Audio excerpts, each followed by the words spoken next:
Un exemple avec cette annonce récente, la sortie de terre d'ici 2025 de la plus grande usine européenne de panneaux photovoltaïques. Ce sera à Fos-sur-Mer, près de Marseille. Un investissement d'1,5 milliard d'euros qui doit créer 3000 emplois directs.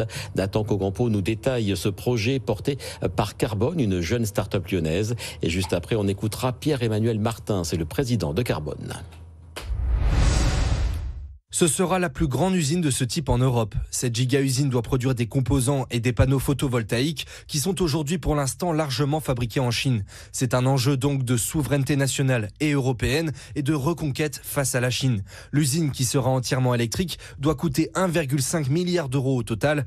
Fos-sur-Mer, fort de nombreuses connexions maritimes, ferroviaires ainsi qu'un bassin d'emploi attractif, a été choisi devant un site des Hauts-de-France et du Grand Est. 3000 emplois directs doivent être créés.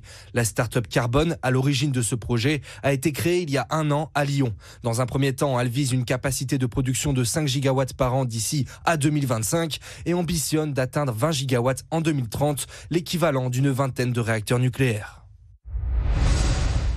C'est là l'ambition, c'est de réussir à revenir sur notre souveraineté, notre indépendance. La Chine est à peu près 90% le gros acteur du secteur, donc a une certaine pouvoir de distorsion et de dumping.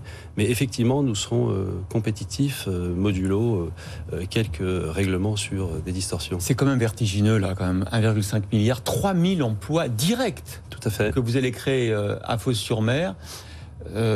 Pourquoi Fos-sur-Mer particulièrement? C'était le port de Marseille qui vous a... Tout à fait. Alors d'abord parce qu'il faut un site qui puisse accueillir une giga-usine, c'est-à-dire des giga-hectares. Enfin, il faut à peu près 60 hectares.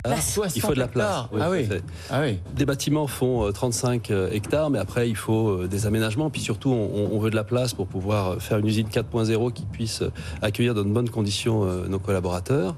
Et Fos-sur-Mer s'est imposé après un travail minutieux parce que c'est non seulement de la place, mais de l'énergie, de l'eau et surtout du dégagement, puisque nous aurons à peu près 300 000 à 400 000 tonnes de matériaux qui rentrent et qui sortent.